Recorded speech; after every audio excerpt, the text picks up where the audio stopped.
from today's TMJ4. This is breaking news now. And that breaking news, firefighters on the scene of a 2-alarm blaze in Milwaukee. Chopper 4 flying over the scene tonight.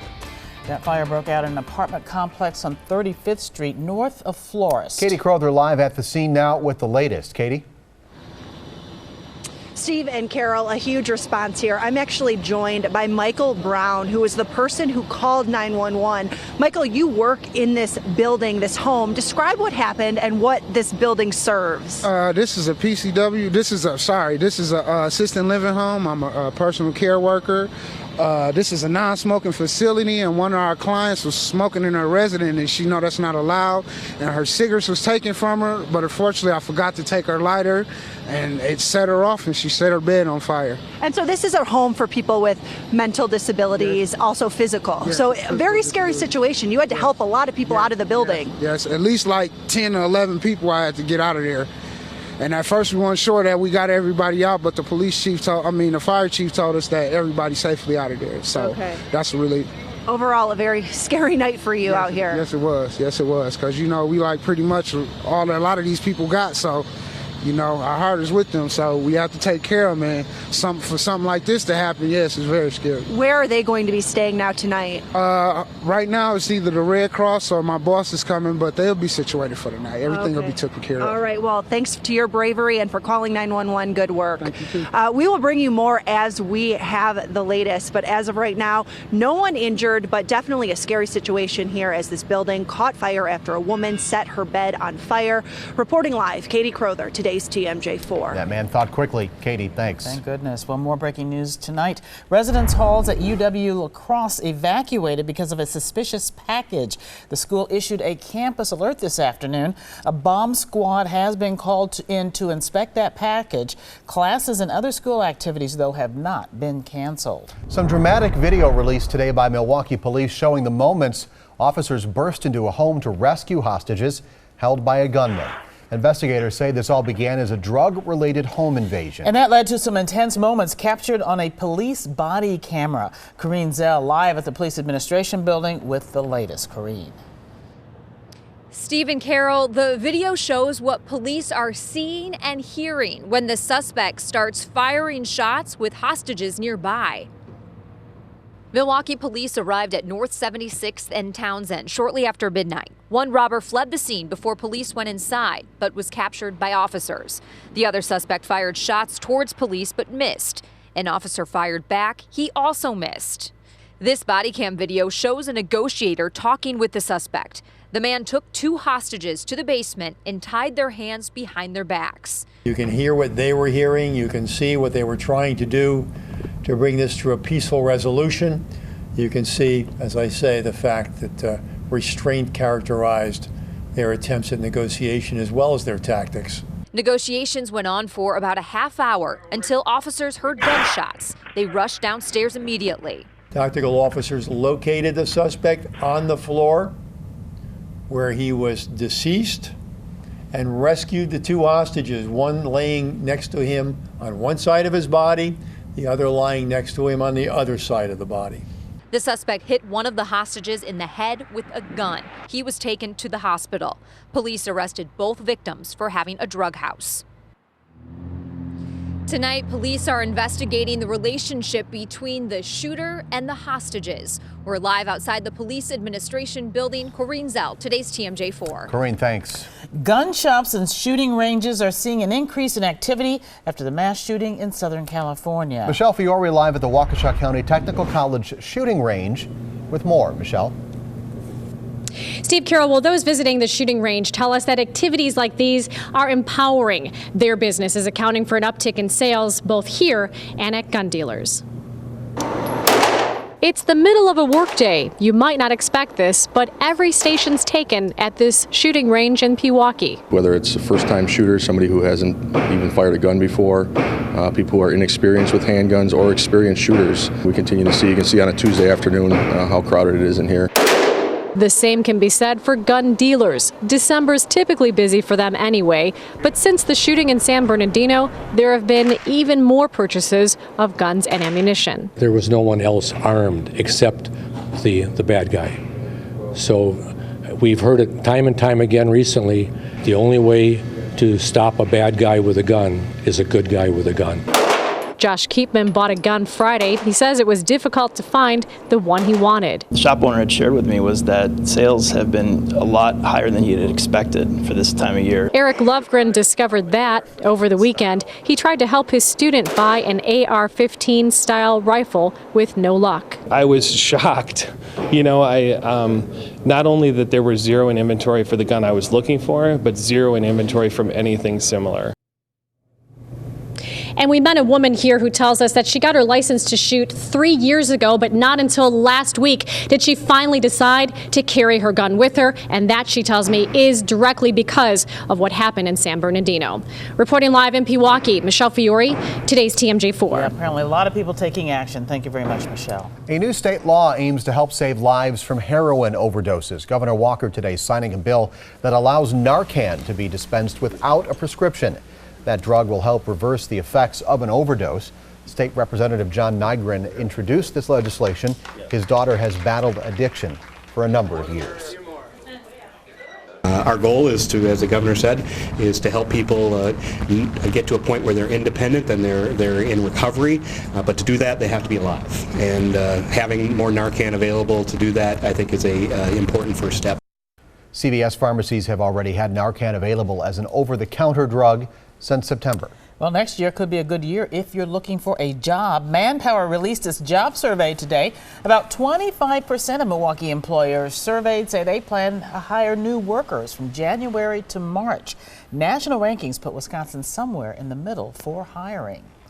A new report also shows nearly 75% of UW graduates left school in debt during the last year. The average student owed more than $30,000.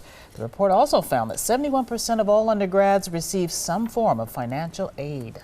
Packers Extra now, the team getting back to work as they prepare to take on the Cowboys this Sunday. There are just a few weeks left in the regular season. Rod Burks is here with more. That's right, guys. The Packers really need to start stacking some wins together, and it starts this Sunday at home against the Dallas Cowboys.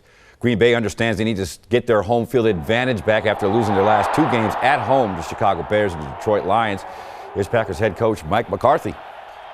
We haven't played our best football the last 2 times we played in front of our crowd, and I mean our crowd has stepped up, and it's clearly a different environment this year and last year than it's been in the past, and that's a credit to our organization. But at the end of the day, it's about football. You know, it's about what you do between the lines, and usually great crowds follow a good football team. And coming up in sports, we'll check in with starting safety Morgan Burnett. Guys. All right, Rod, thanks. And today's TMJ4 is your official Packer station. Packers Live with Lara McCarron comes your way at 6:30. This week's guest is safety Morgan Burnett. Still ahead live at 6. Are you still dealing with allergies?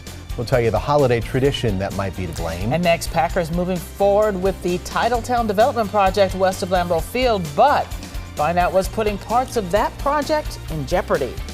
Still couldn't get rid of the clouds, but we're adding a few sprinkles, and there could be a few more of these sprinkles and very light rain showers rolling in later on tonight. But Steve and Carol, the real weather word is it's going to get much warmer. Warmer. I'll tell you how much coming up in a few minutes. John, thanks. Chopper 4 still over the scene of breaking news in Milwaukee. That 2-alarm fire at an assisted living home. No injuries reported. Stay with us for the latest. We'll be back.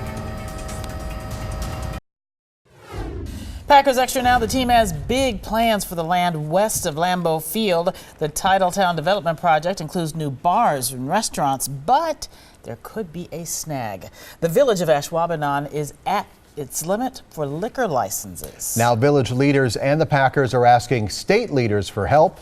Alex Hagan reports.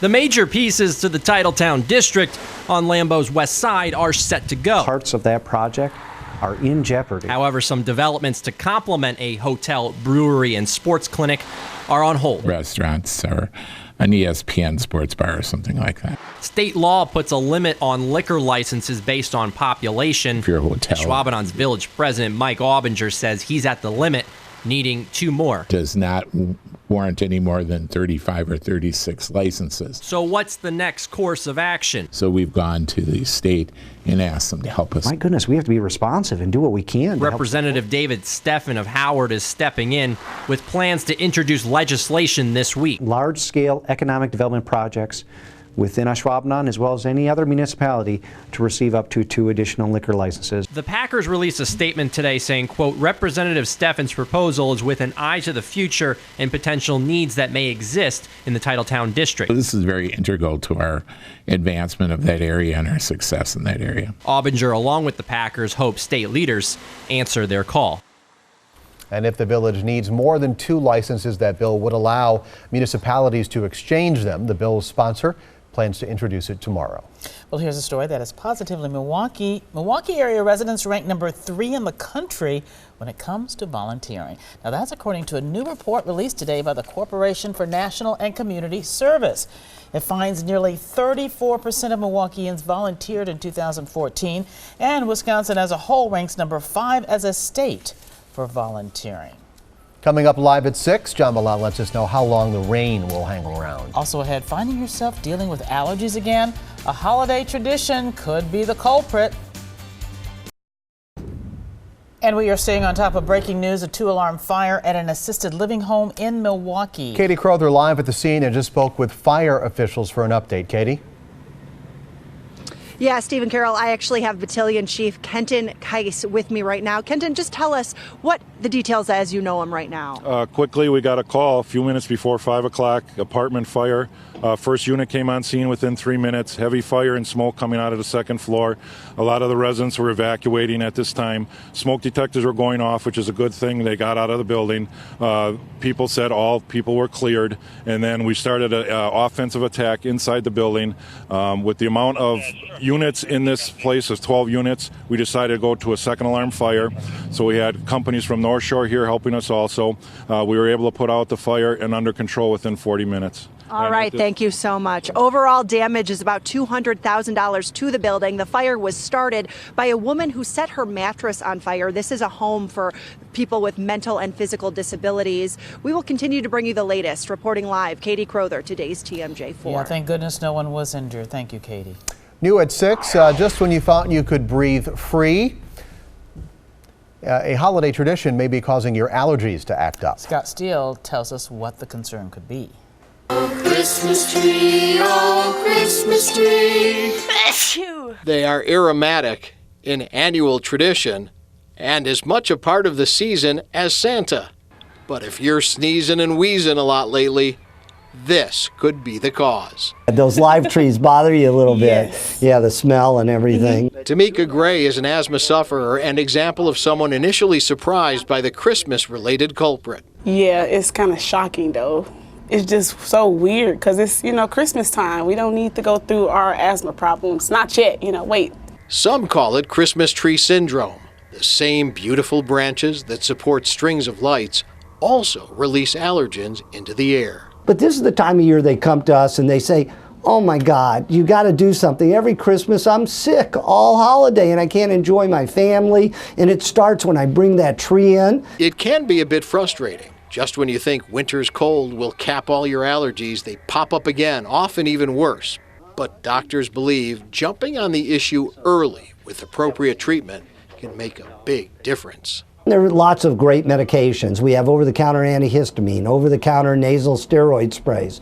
Both go a long way to helping allergies. If you're coughing or wheezing or having chest symptoms, you should consult your physician. So if your pine's becoming a pain and needling you into discomfort, experts advise washing and thoroughly drying the tree before bringing it inside, dusting off the ornaments before decorating, or going entirely artificial to alleviate at least some of the issue. In Milwaukee, Scott Steele, today's TMJ4. Thank you, Scott. The Allergy and Asthma Network offers more hints to stay healthy. You can find a link by going to our website, tmj4.com. The today's TMJ4 sports auction for MAC is coming this Friday. Money raised all goes to the MAC Fund, which supports childhood cancer research. And we have 25 items up for bid, including this basketball signed by Bucks forward Jabari Parker. Parker was the Bucks' #1 draft pick in 2014, The ball, as you can see, is in a protective case, and it can be yours. Again, all you have to do, watch the TMJ4 Sports Auction from MAC this Friday from 3 until 5. We will be previewing other items up for bid all week. A perfect chance to grab some wonderful gifts for your sports enthusiasts. It's in the case now, but if you bid on it and win it, you can do whatever you'd like with it. That's right. Well, more rain rolling into our area tonight. Normally, we're talking snow. Chief Meteorologist John Milan joins us now with the weather. Yeah, it's pretty tough to talk about snow when our temperatures have been above normal for the whole month. So far. Check it out. Here is December. First 8 days so far, and everything has been above normal. 43 on day one. We had 2 days below normal. One actually 37 on last Thursday was actually at normal. Everything else above that, 50 on Friday, and temperatures staying in the 40s, as you can see, right through today with a high of 44. And it's going to get much warmer than that. And that's because we are looking at an El Nino jet stream, which is pounding the west coast, and then it splits north and it splits to the south. Northern jet stream, the polar jet, keeps the cold air. Up in Canada, we're mild in between, and the real wet weather will be in the southern part of the United States. Look at these temperatures. 67 in Dodge City, Kansas, 64 North Platte, 57 Rapid City, Billings at 61. There's our high of 44. Our temperatures right now still in the low 40s, 42 in Milwaukee, 41. Waukesha, West Bend, and Watertown with 43 in Lake Geneva and Whitewater. Tonight's lows will be right around 40 if you're right at the lakeshore, 41 Racine, 38 Waukesha, 37 Watertown, and also up in Beaver Dam. We have some very light showers earlier, a few sprinkles in Fond du Lac County, and more out to the south and west, but these are very, very light. Wouldn't even see a tenth of an inch overnight tonight. So just a sprinkle or two, a little weak weather disturbance rolling through overnight tonight. Might see some breaks of sunshine tomorrow according to our computer models. Then the warm air continues to pour in. Thursday we're up into the mid 50s, and behind this little weak weather system, weak front, mild air continues on. So tonight 41 degrees close to the lakeshore, 38 inland, a few sprinkles. And that's about it. South winds 5 to 15. For tomorrow, might even see a little sunshine finally in the afternoon after a morning sprinkle. 47, and it gets warmer than that. Thursday, the warmest day of the week, with partly to mostly cloudy skies, breezy, and a high up to 54 degrees. That's 20 degrees above normal. And then in Friday, 50 degrees with partly to mostly cloudy skies. Clouds come back in on Saturday. Rain late in the day. 51, still 50. On Sunday, if you're going up to the Packer game, mid-40s there with some rain to start. And then on Monday, we're back down to around 40 degrees, 42 on Tuesday, but those temperatures still above normal for December. Crazy El Nino. It really is unusual. Okay, thank you, John. Coming up next in sports, Packers safety Morgan Burnett explains how he almost lost his cool against the Lions. Packers starting safety Morgan Burnett getting a game ball after having 10 tackles in the Packers win over the Lions last week. Here he is on Packers Live today, having some fun with host Larry McCarron. Listen in. You had a couple of reactions during the game I wanted to ask you about, if we could roll that tape. And in one, it's just a running play and it gets stopped before there, but the fullback's pushing you there, and at the end you come in, are kind of helmet to helmet with them. It's a family show, but what were you saying? How's the family? Something like that? Yeah, I was asking, how was your family? How did your Thanksgiving go? That's what I thought. That's some good stuff, and you can watch Morgan Burnett on Packers Live today at 6:30 following this newscast with host Larry McCarron. The Milwaukee Admirals have won 13 out of their last 15 games, which is nice to see. Here's a story on their goalie, who is from Finland and making a big impression on the ice. It's not often in your rookie season in the AHL to get called up and start in your NHL debut, but for 20-year-old goalie Jussi Saros, that dream became reality. Welcome to the National Hockey League. Yeah, that happened pretty fast, and of course like a dream come true for me, and yeah, it felt pretty unreal. From a small town in Finland to playing for the Nashville Predators, Saros says through all the excitement he can't even remember the moment he got called up. But he did remember one thing, to tell his family. They were sleeping because it was night in Finland, but I sent a text. In the 4-1 loss to the Buffalo Sabres on November 28th, Saros had 20 stops and allowed 3 goals. For the Admirals, he was a perfect 7-0 in November and just picked up his 8th straight win. Every night that he goes in there, either goaltender, but Jussi in particular, in this case, gives us a chance to win the hockey game. He battles, he competes. At 5'11", Saros may not be the tallest goalie, but what he lacks in size, he makes up for in skill. He's quick and competitive. He reads the game probably as well as any goaltender that I've ever seen.